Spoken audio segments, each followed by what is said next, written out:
श्रीराम समर्थ. श्रोते हो, आपण ऐकत आहात श्री गोंदवलेकर महाराज यांचे प्रवचन. वासना नाश हाच मोक्ष.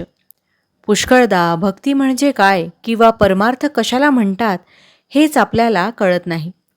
ज्याला प्रपंच नीट करता येत नाही त्याला नाही परमार्थ करता येणार. प्रपंचाला कंटाळून भक्ती नाही येणार. कंटाळा प्रपंचाचा येण्यापेक्षा विषयांचा आला पाहिजे. मला सुख व्हावे हा प्रत्येक जीवाचा मुख्य हेतू असतो.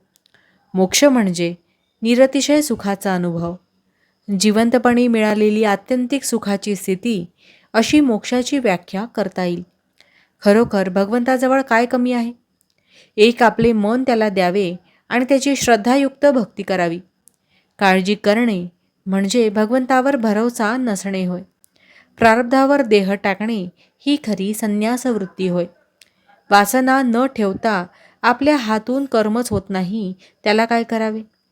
माझे समाधान माझ्याजवळ असताना दुसरीकडे ते मिळेल असे आपल्याला वाटते, हेच आपले चुकते. हवे पण संपले नाही तोपर्यंत समाधान नाही. हव्यास मरेपर्यंत सुटतच नाही. हे सर्व रोगांचे मूळ आहे. आणि म्हणूनच ज्याची वासना नाहीशी झाली तो मोक्षत्वाला गेला खरा. आशेची निराशा झाली नाही तोपर्यंत भगवंताचा दास नाही होता येणार. आशा जेव्हा मनात उठेल तेव्हा ती भगवंताला अर्पण करावी. प्रत्येकाला वाटते मी श्रीमंत व्हावे, पण किती जण तसे होतात? म्हणजे ही निराशाच नाही का? प्रपंच खरोखरीच नाटकासारखा आहे. नाटकामध्ये एखादा मनुष्य राजा झाला काय किंवा भिकारी झाला काय? प्रत्यक्ष जगामध्ये त्याला किंमत नाही.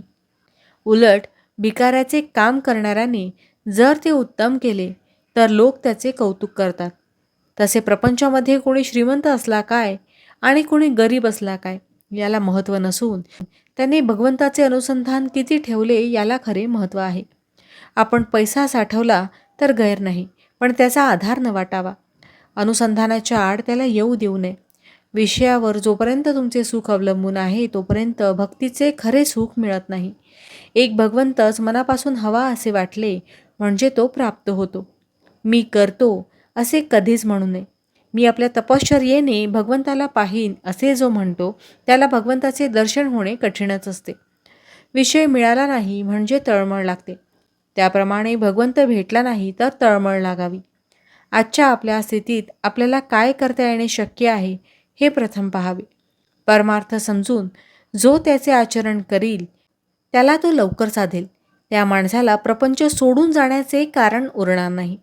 भावार्थ, हवे व नको याचा आग्रह नसावा, यातच वासनेचे मरण आहे.